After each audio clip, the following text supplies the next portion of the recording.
Wow, that's a mess. Even after 40 some odd years, I look at stuff like that and I say to myself, how am I gonna put that back together? It never seems to get easier, especially when it's always something you've never done before. It's the first time. It seems like almost every big job I do, it's the first time. When's the next time I put an engine in a Volkswagen? It might be 5 years from now, I don't know. Whoa! We're not here for philosophy about Volkswagen engine replacement. We're here for a day in the shop. I'm Jimmy if you're new, thanks for tuning in. Welcome to the channel if you are, and welcome back if you've been here and you're already subscribed. We're gonna spend a day fixing some cars, going around the shop, doing whatever we gotta do to make it work.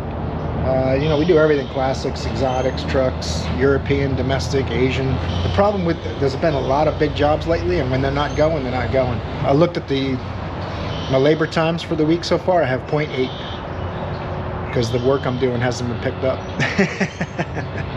So hopefully that'll change by the end of the week. But you know, if you try to do what's right and you work hard, the money comes. If you make the money the focus, it just makes things harder. We got engines apart everywhere. We've got all kinds of big jobs going on. And I'll put some clips in right here of what's going to happen in today's video. Anything besides the Volkswagen engine, we'll see. Don't be jealous. We got us a Tahoe 2021 F-150. Got a coolant leak.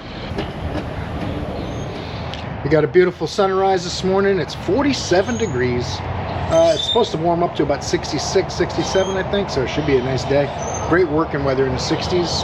Really nice, especially doing major repairs. A little bit of chilly weather like that, it's good work weather. It's even yard work, whatever you got to do outside, 60s, that's where I like it. Anyway, so now you guys know what's going on. I got to finish opening the shop up before everyone else gets here and get the day started. You know how it is. We're going to try to learn a thing or two. I learn, and you hopefully, and we'll have some fun. So stay tuned. Look at that. That's the old one. That's the new one. Right from the Ford Motor Company. What a conglomeration of nonsense. I'm gonna have to make a video. You guys tell me what you think in the comments. I'm gonna have to make a video about the two things that hurt shop's profitability and slow the shop down. They're actually really detrimental in my opinion. I've been doing this for 43 years, what do I know?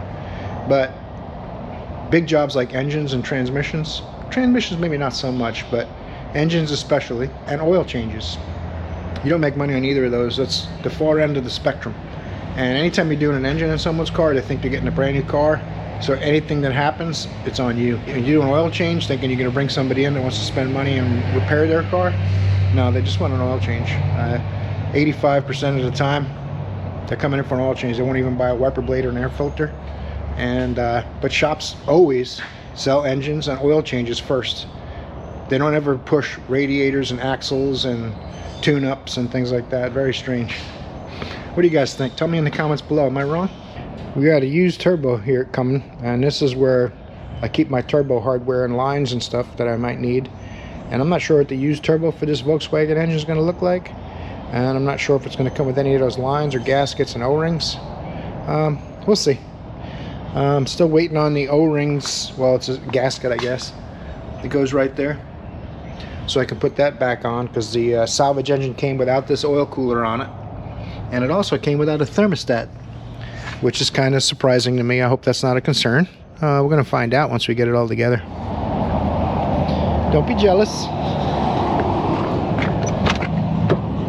1997 Toyota 4RUNNER. We are going to take a look at the brakes. 280,572 miles. Customer's waiting. Said he's got a really hard brake pedal and it's hard to stop the truck, and I have to agree. Problem with the brake booster or something. Let's get it on the lift in the back. And you got to put this thing in neutral and get any brakes. Sometimes on a vehicle like this, it's old and there's multiple problems, so we're gonna have to be very careful here. Take a look in the wheels, at the pads and all that kind of stuff too. I get the impression he doesn't have any money, because he seems very scared. He wanted to talk to me directly instead of through the front desk. And he's like, what do you think it will cost? What do you think it will cost? I said, I don't know until I look at it and find out what's wrong with the brake system.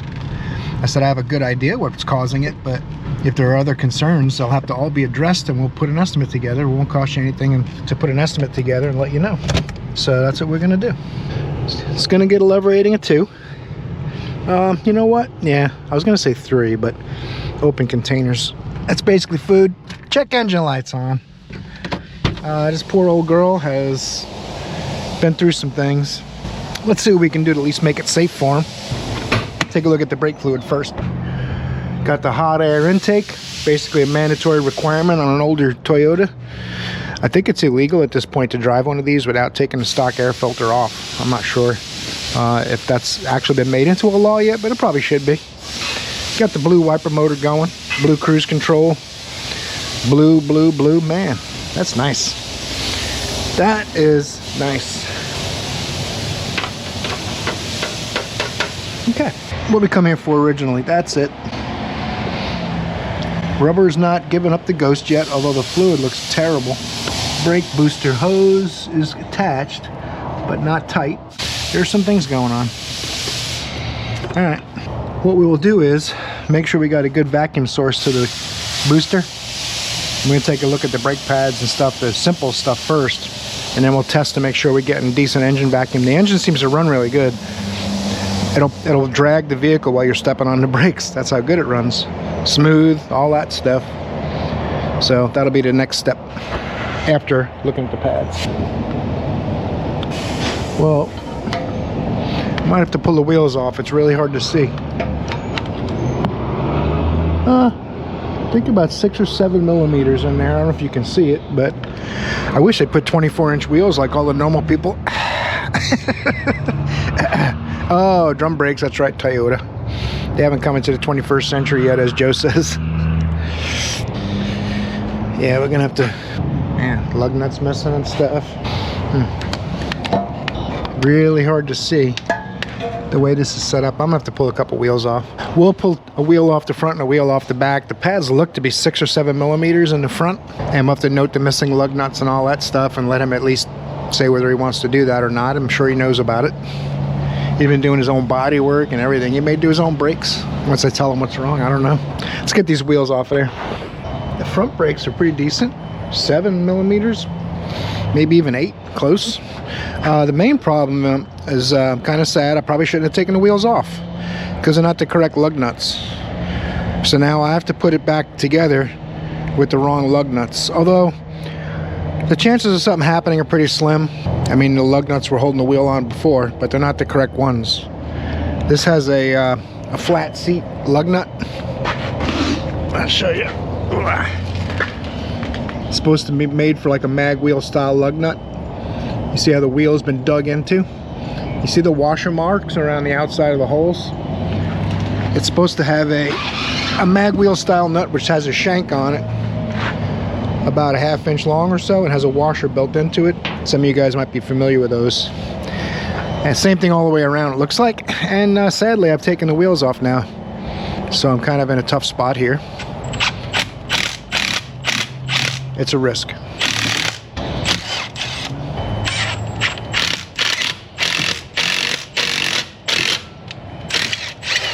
I didn't bring a hammer out with me, so someone has worked on that before to get it off. Now we got it. Brakes are new in the back. That's good. Wheel cylinders are new. Good. I'm glad to see that.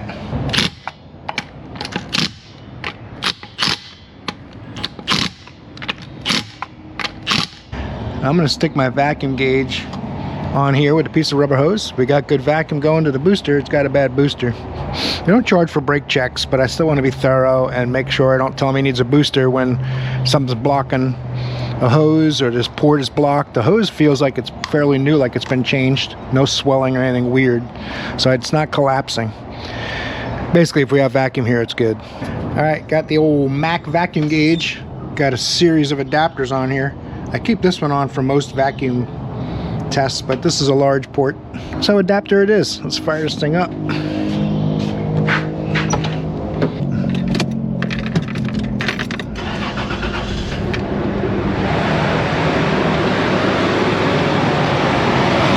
Oh yeah, 19 inches of vacuum.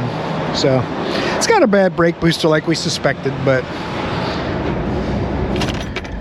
we are not a fan of the shotgun auto services unless absolutely required by a very intermittent problem or something like that. This clamp is obviously not the greatest, but it is tight on there. It's not as tight as I'd like. If we do work on it, I'll probably replace the clamps and things, make sure everything's 100%. So okay, let's see what happens with this one. Supposedly his dad might pay for it, so that makes me feel a little better about making the car safe, because the problem is I know talking to him a few minutes, he's going to drive it either way. So hopefully we'll fix it. All right, while they work on the booster vehicle, we got us a Tahoe. They said the check engine light's flashing and they can't put gas in it, but it runs like a champ and there's no light on except tire light. We're going to put the top scan in this one, do a full diag with it. Hello. Let's get a little peace and quiet. Oh, that's nice. All right. Now, Top Guru, that's the app for it. Now, I wonder if it has the same vehicle in here, if it'll change for me. Yeah, we got to change the vehicle. Yes, I want to exit. See if it'll auto scan and change it. No. Scan. Be interesting to see if it talks to it. Does not exist. Yeah, it's on the wrong protocol. Okay, pause. Bunk. Pause. Back. Pause. Back to the main menu. Yes. Confirm. It's saying to grab your dongle, which is a nice reminder. Chevrolet. Now it'll switch protocols so it can talk. Ignition's on. Is that the correct VIN? Yep. This is a Tahoe. It wants to know if it'll be able to talk to the AC or not. I don't see auto. Manual. Without. Light truck complete. 5.3, 4.2. Yep. Not sure if that screen is going to be blown out or not. I'm a little bit in the sunlight. I apologize. We'll find out in editing if it worked or not.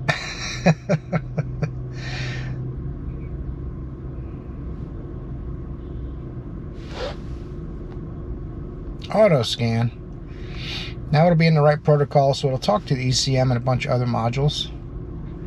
Scan. One code in the ECM. I'm going to let it run through all the modules, make sure of what codes might be in all of the modules. We'll put some air in the tires, and then we'll come back and go over this engine module code. All right, pretty thorough. This little tool is pretty impressive for me so far. EBCM, which is ABS, supplemental inflatable restraint, which is airbag, passenger door switch fault.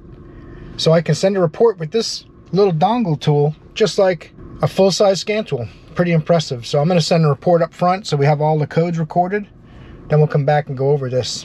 Now to do a report, it's going to tell them the VIN, everything. I can put in the tag number, the phone number of the customer, anything I want to attach it to the invoice up front. So that is pretty cool. I'm going to put the mileage in. They'll have that. 243,710 miles. Something's already wrong with it. Piece of junk.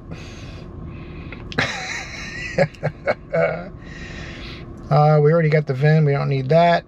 Confirm. Save. Now you click this little share button at the bottom.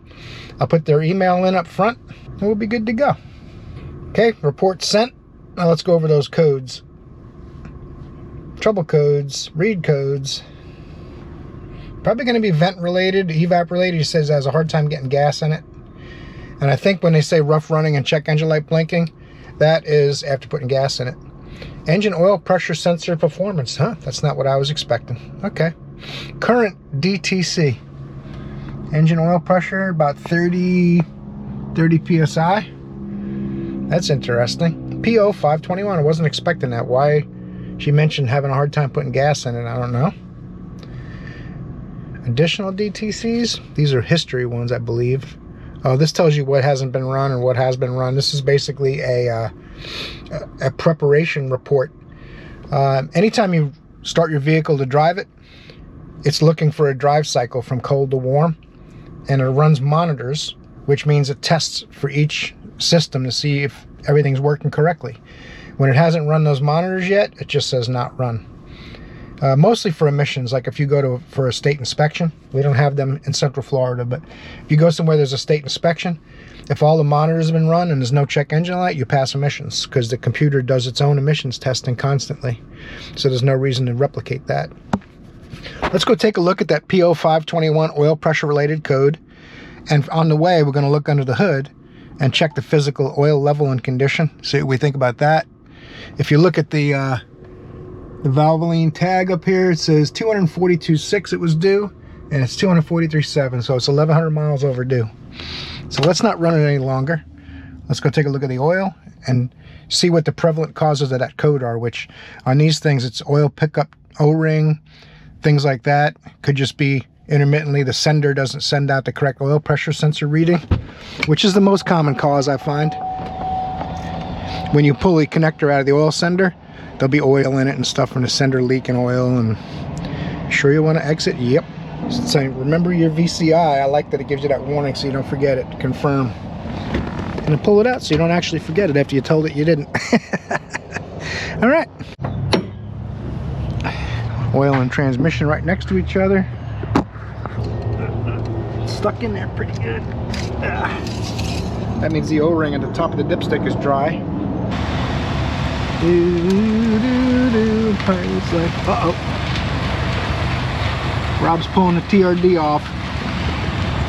Didn't have any money, like I thought. They said something about his dad paying for it last time, but I guess dad's tapped out, so.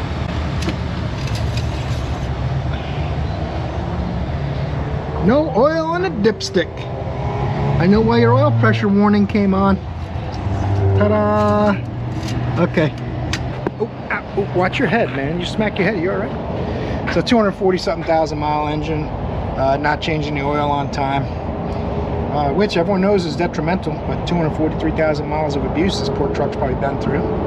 I'm also going to say he might need brakes based on the brake fluid level. But that's another bridge to cross when you get to it. We will recommend an oil change and clearing codes, seeing what happens. I'm not finding a problem with the putting gas in it, but what happens on these normally, especially if there's no code, which I doubt, but normally you'd get a code. If the vents get dirty, they fill with dirt and all kinds of stuff. You can't really put gas in it. Sometimes the canisters come apart. But most of the time when that stuff happens, as a matter of fact, 90% of the time, there's going to be some kind of code. Because the evap system can't work correctly if the vent is plugged. It can't work correctly if the canister's bad, or if the purge valve gets granules from the canister. There's all kinds of possibilities. But as far as putting gas in it, I don't know.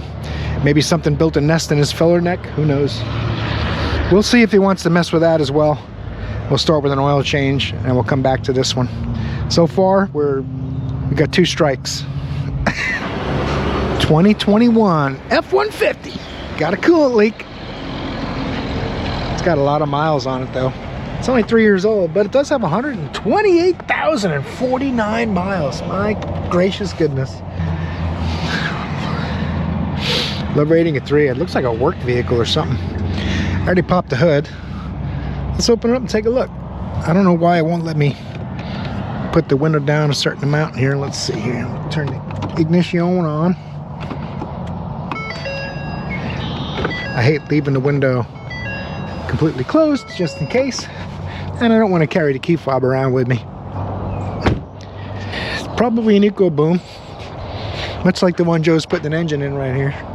They have about the same mileage on them too. I think the one Joe's doing has a little more, like 150 or so. Definitely smell coolant leaking. Customer thinks it's the water pump. We're gonna verify that. Put a little coolant in there, a little water. See if we can spot it dripping out underneath the engine, and it'll drip right there in the middle once I put some water in it. Alright, let's put a little pressure on this thing. Got my ATD pressure test set. This is the adapter I labeled Mazda, but Mazda and Ford basically the same.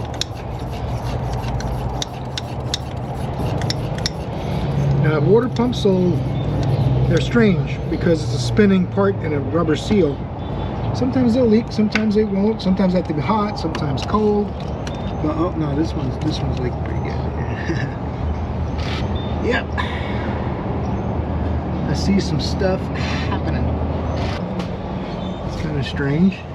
It's coming down the driver's side of the engine, which is not where I expected it from. Maybe this newer engine does things a little differently, but it should be over here, and it's over here. We're gonna have to pay close attention and see where the drop off. Sometimes there's like a channel that will make it bring the coolant off to the side. So I'm gonna verify with some mirrors. I might have to take some ducting out of here, get a better look. If you look closely, it looks like it's dripping off the alternator, but what it's doing is spraying off this hose.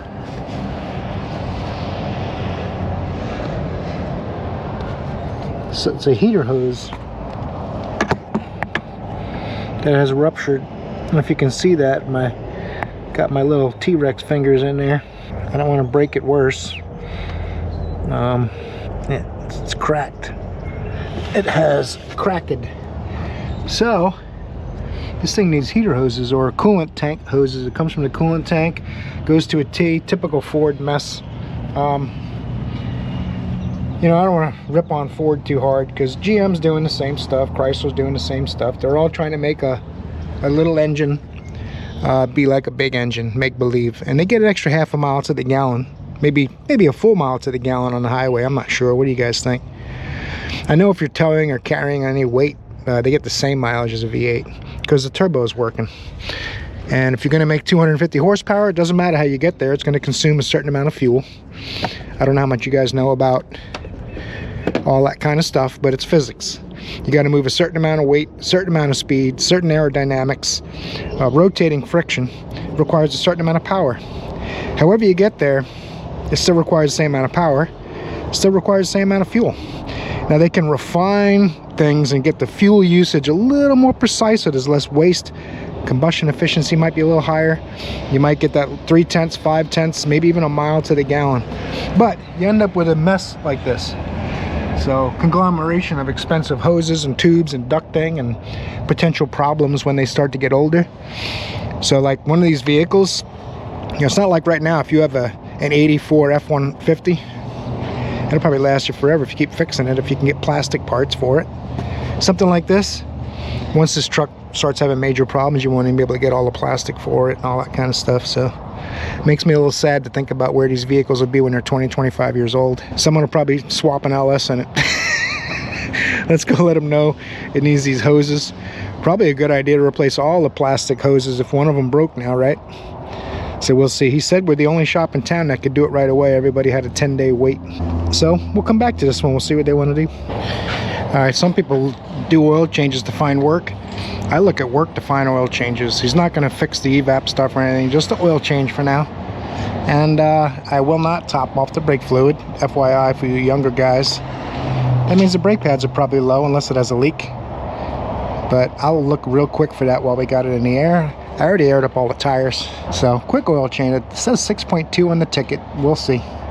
We'll put 6 quarts in and check it. It may take 7 or 8.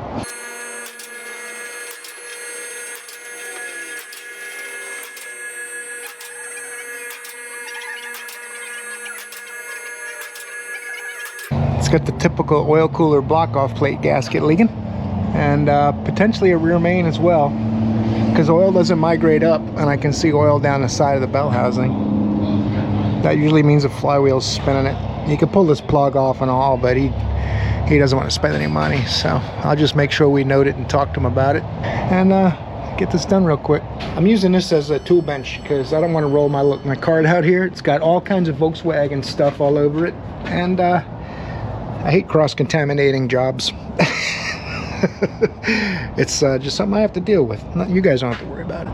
I do. Let me set you someplace cozy, and we can spend a few minutes together getting these oil change issues solved. We use our Tahoe oil filter wrench pliers. Super handy dandy. Although these are a little bit tricky, even with the correct pliers. The Knipex promised me these would work. I'm gonna give them a try. Oh, come on. Be like that. My friends watching. They're laughing at me right now.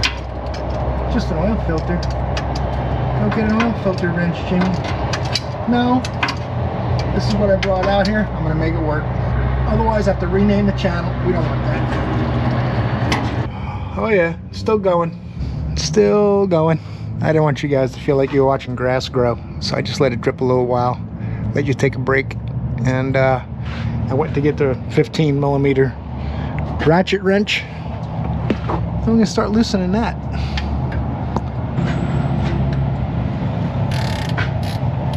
Alright. I like it. That's the only thing with this wrench is it will bind up on a fastener sometimes. Right now, I got to pop it off of there. And since the shop is surrounded by gravel road, you see the sand and dirt all over the lift.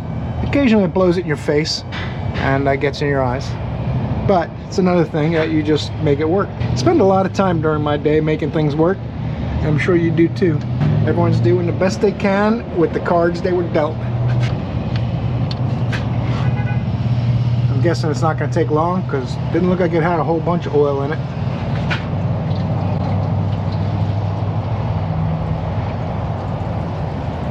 I'm going to let that drain a minute and go get a new gasket. It also looks like it hadn't been changed in quite a while. You can count on the 5-minute oil change place to not change that kind of stuff because it takes too much time.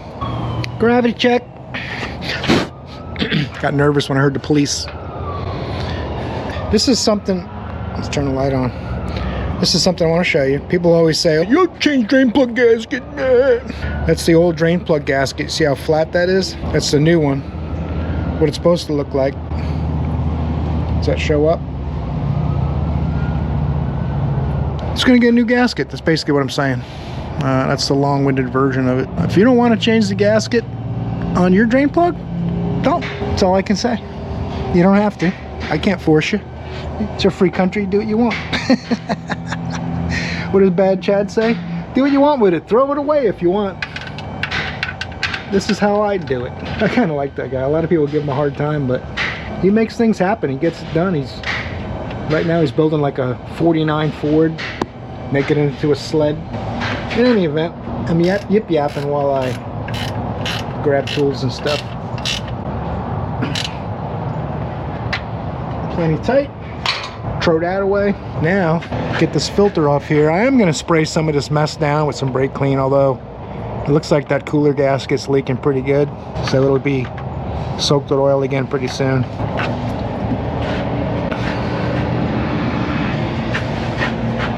See, there's already oil on the surface. No need to put oil on the filter too, unless it makes you feel better.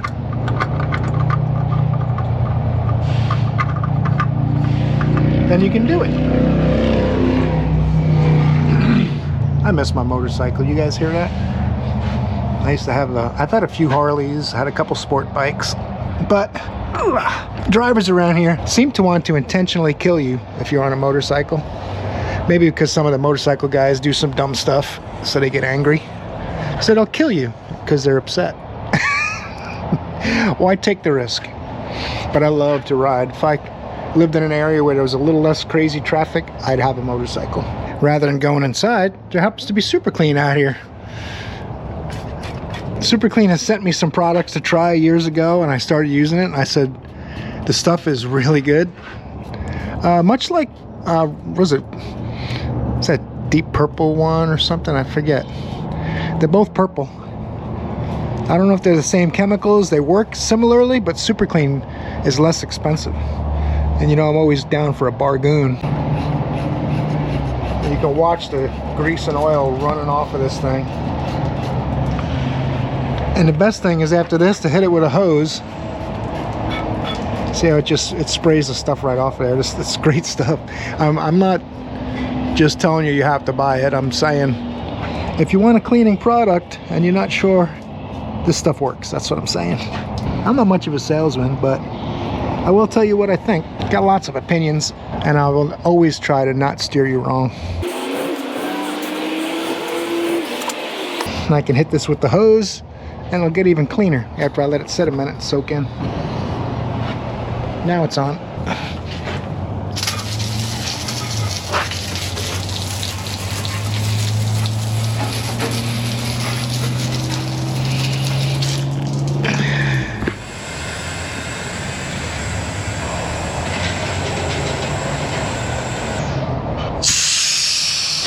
I got 5 quarts of 530 synthetic dinosaur blood. I know it's going to take more, but when you put 6 quarts in this thing, it tends to spill on your way to the... You guys might have seen a couple times I spilled a little bit because it was 6 quarts or more in this little jug. So it's going to take 2 trips. I already knew that, so I figured I'll put 5 in, make less of a mess, and then see how many more I need. 5 quarts is way more than I had before. The ticket calls for Ultra Guard, which is a blend, I believe, and I'm just putting synthetic because the pump on the blend wasn't working. I gave it about 3 minutes worth of pumping, and that's all I was willing to give. So they got an upgrade. That's another thing, you know, to make $1 more per quart, the mechanic pays for it because it takes longer. So that's just the nature of the business. Mechanic makes a mistake, they pay for it. Engineers design something, mechanic pays for it. You want to use bulk brake clean and bulk oil, mechanic pays for it because it takes longer. But everyone makes a little more profit, and that's what really matters. I gotta get another 1.5 quarts, it looks like, because we're in the hash marks, but just barely on the bottom. Another 1.5 quarts. Ought to be able to fill the filter and fill the crankcase. Of course, we'll run it and check it again. All right, we should be in pretty good shape now. Let's fire this thing up and give it a closer look. All right, you're gonna do it, aren't you? There you go. All right. Oil lights out, oil pressure's up on the gauge. Take a look. I gotta do a stick or 2. Oh, look at that. Someone left theirs on the ground. I hate that. Take them off, put them in the garbage. Not really complicated. Now, since you ran it, it splashes oil everywhere. So you gotta wipe it off, stick it back in, and then get a true reading. It's right about here. I'll take it. All right, I got the top scan back on this monstrosity. I'm gonna go to recent so I can find it in there. Automatic selection, ignition's on. We're just gonna clear codes because I wanna make sure that if a code comes back, I don't have to worry about verifying it was from before or if it's new. I want to do control unit, engine control module, go into trouble codes, erase codes. You sure you want to do this? That will delete your freeze frame data, which is important if you're still diagnosing it. But codes have been successfully cleared. Confirm, read codes. This also has evap problems, but he's going to bring it back for that supposedly. We'll see. Current and history. No codes detected. That's what we want to see. Let's see what else there is to do. This one is done for today. That's very strange. The customer with the Tahoe came back. He declined all the repairs. He said, my brake light's still coming on. But that was never mentioned to us before. Remember how I showed you the brake fluid low? I don't like to top up brake fluid. He put a splash in it just to put his brake light out. Came back saying it didn't do it before. Oh no, he said it's still doing it. Like, well, I didn't notice it at all myself. I wish people would give you all the information. But what are you gonna do? Let's try to turn the week around. We're at 1.2 hours for the week so far. No, 2.2 hours. I lied. Liar! I pulled this Ford around because parts are not available for it. So we're going to try to patch it up and put a T in the hose where it's leaking. Apparently you can't get these hoses anywhere in the country. So hopefully you don't have a Ford with a leaking hose, because nobody makes them. I don't understand. We're going to take some ducting off and take a look, see what we can come up with. 7mm? Seriously? It'd be funny now that I put my 8mm back, if that one clamp is 8mm instead of 7. I'm not saying it's ever happened before, but okay, yeah, I am. It's happened before. But I like putting stuff away. And I need the exercise anyway. I'm getting fat. There's an electrical connector on the back of that, so don't get too ham-fisted with it. I don't know if it's air temp or mass airflow or whatever. Probably air temp. Now I can see my hose. I'll show you. Look at this son of a gun. So what I'll do is I'll take this clamp off. I'm not going to completely remove it if I can avoid it, honestly, because I don't want to disturb things. And there's all kinds of plastic tees and plastic fittings and I don't know, for some reason they say none of it's available. I don't know what's going to happen with that if anything else breaks, but we'll do what we got to do, right?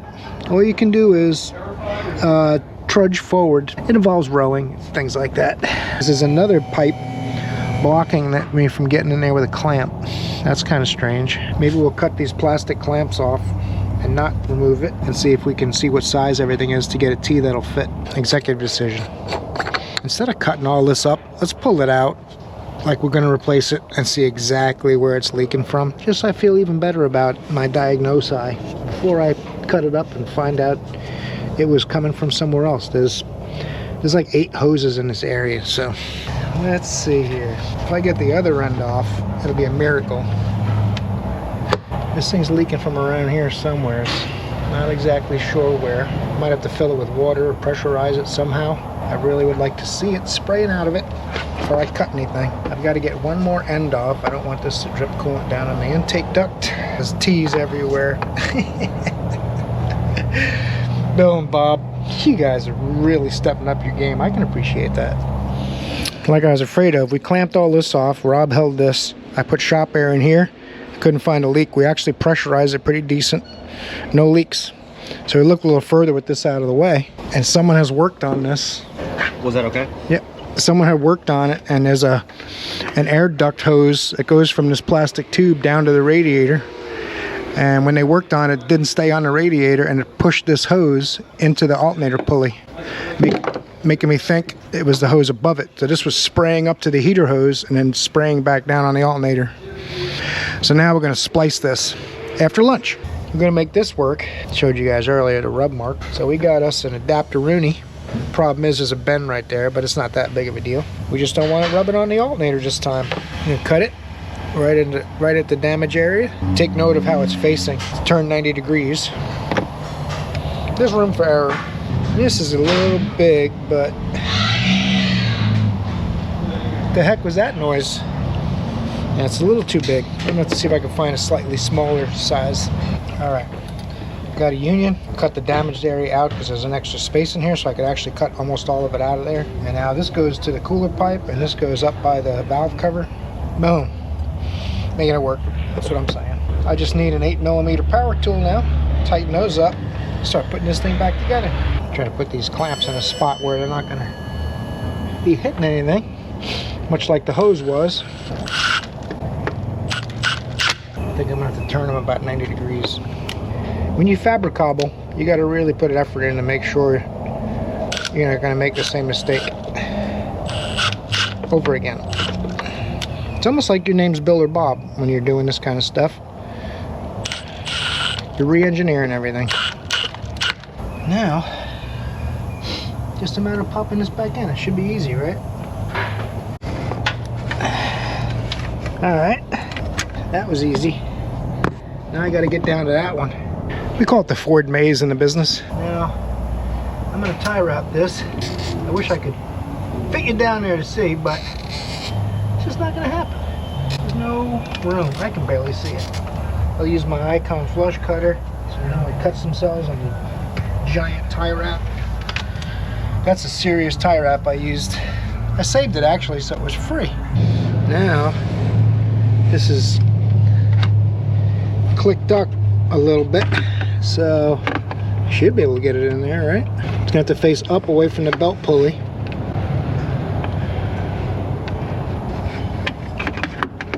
All I gotta do now is get that thing to release, and that one's done one at a time. You can't get too ahead of yourself. Oh, that looks like it was supposed to go over this hose. That's gonna be terrible. I'm gonna have to take the other side off because it's not gonna go high enough. Okay, do over. All right, second go around, that's a little better. goes over here. I got the little clipper doodle on this hose. You can see it kind of looks like a nest. Maybe Bill and Bob or Blue Jays in a past life or something. We got another clamp on there. I'm gonna take a break. Whew, this is hard work. Hoses on a Ford. And now, can't really see from where I'm at, but I can feel it. There it goes. That's that one. I appreciate you holding that coolant bottle for me while I was working. Now, 2 10s for the coolant bottle. Snap that on there. A little air duct action. And some coolant. It's a big deal. Cry baby. That. 2 of these.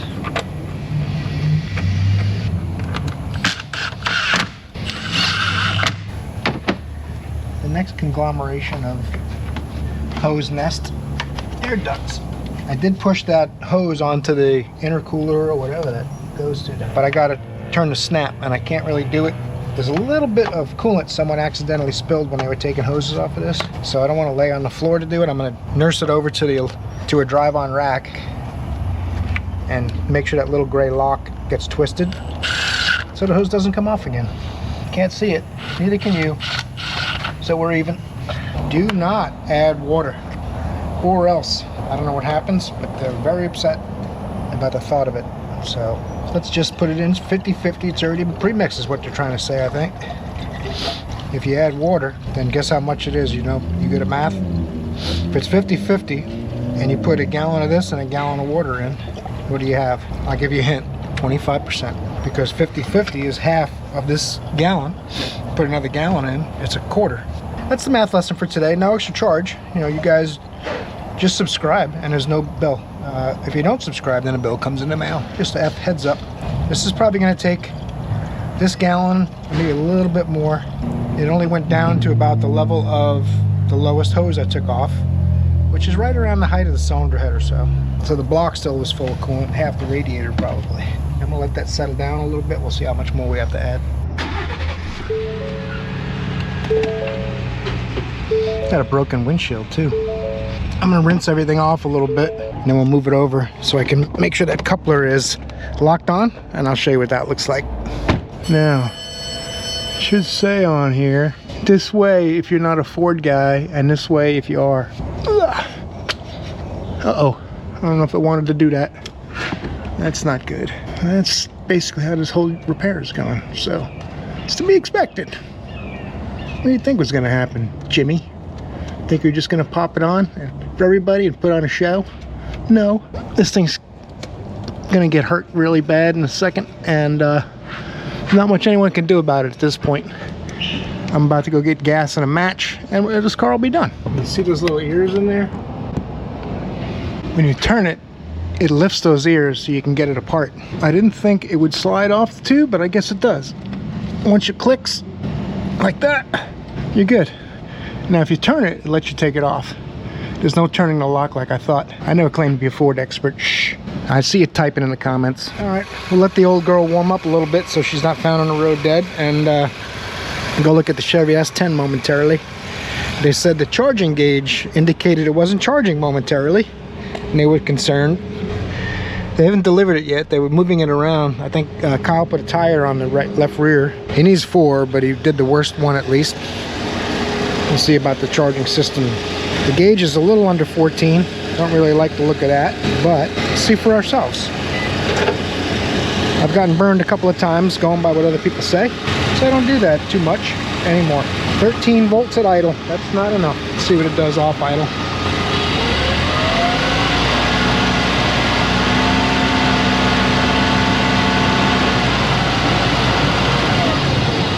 $14 volts. Drops right back down when you let it idle.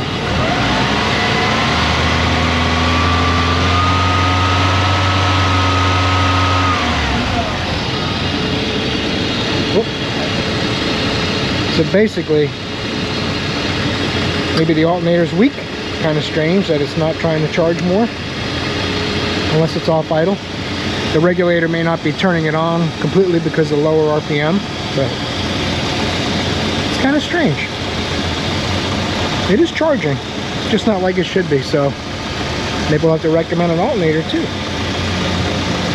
Let's go look up theory of operation on this and see when it tries to charge, what it's looking for. You can also do an amp test and see how much amperage it's putting out, but of course, if the voltage is low, then the amperage is low, which is generally how alternators go bad. If they have a hard time putting out amperage, or current, some people like to call it. But let's go look at the theory of operation. Maybe there's a certain RPM it's got to be at, and it gets unhappy otherwise, just to make sure.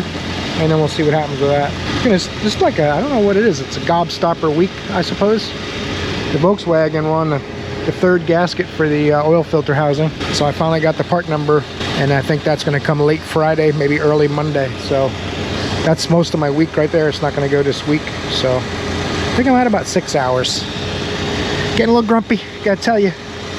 I just, the shoulders are giving out from rowing, and I'm getting old, I guess. There is some good news. The turbo came. I put new O-rings on the hoses and put some Teflon lubricant in the motor and on the hoses, so it'll go together and come apart again a little easier, at least. You know, like I said yesterday, a little nervous about this salvage motor. All I can do is install it and see what happens. It says right there, 59,470. They left the 1 off.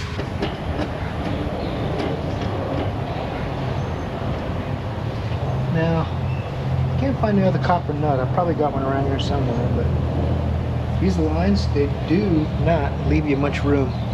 But I've gone ahead, and you saw I wire brushed and cleaned all the ports. Put a little tiny bit of Teflon PTFE lubricant in there. Help me get these things together. Even with the rust cleaned off, it's not an easy fit. And like this one, the line is in the way. And I got a line down here I have to try to get in. And then you put another line, and there's a bolt under that one.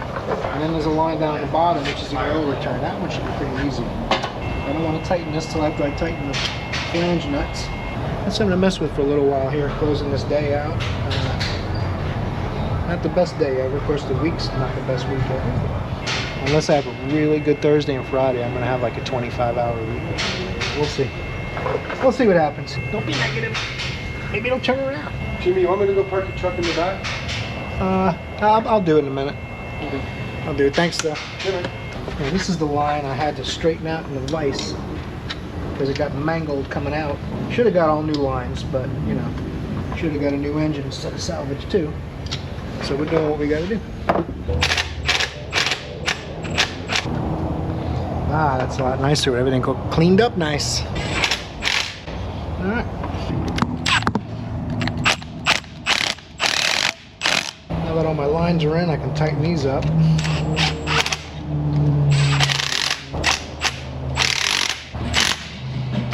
One of the few things I don't torque. I was just talking something about that on a YouTube channel last night. He was making fun of people that torque stuff. I'm like, well, yeah, a lot of things you don't have to, but a lot of things you should too. So each mechanic makes that call. And honestly, I don't blame them when they give you 0.8 for something that's going to take an hour and a half. You might not be torquing any bolts. That's just how it works. You want things done perfectly, precisely? You should pay the people that want to do it perfectly and precisely. Otherwise, they might not do it perfectly and precisely. That's how it works. And I can guarantee you one thing, being a mechanic, even though it's a tough job some days, it's rewarding getting things fixed and seeing your hard work get people down the road, and you can make a decent living. The only gripe I have is the amount of tools. It's not fair that a mechanic has to spend that much on tools. But if you don't and you rely on a shop to supply them, then you're trapped. And that's the main reason mechanics buy tools. So they can go, yeah, I had enough of this place, I'm leaving. The first shop I worked at when I was a kid, they supplied all the tools. And I quickly realized if I ever want to leave here, I don't have any tools. Started buying my own tools and stocking them up at home. Plus I was young and energetic. I was working on the side a lot. That helped too.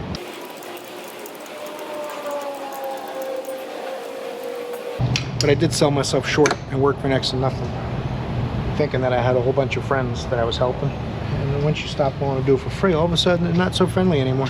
Found out where that big bolt goes. Holds the heat shield on. 3 different bolts on the heat shield. I remember that part. Got a little copper anti-seize on the old oxygen sensor.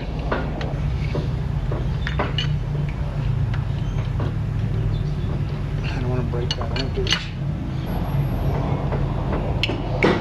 Alright, got a rag in here to protect that. I gotta find a nut for that still. Time to take fat meat around back. Yeah. Closing up for the day, guys.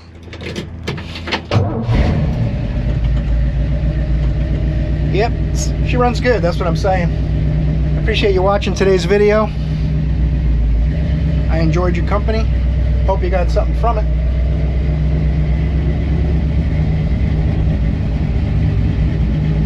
I'm gonna put this in the back where it's safe and sound for today. Safe and sound for tonight.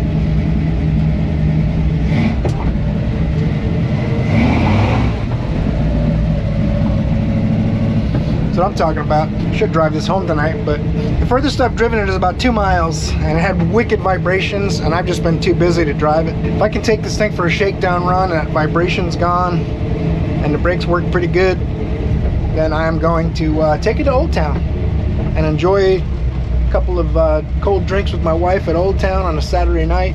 But do me a favor and torque the like button before you head out. Subscribe if you haven't yet. And check out some of my project truck videos if you haven't seen. There's 88 of them. So I hope I see you in the next video, because you're awesome.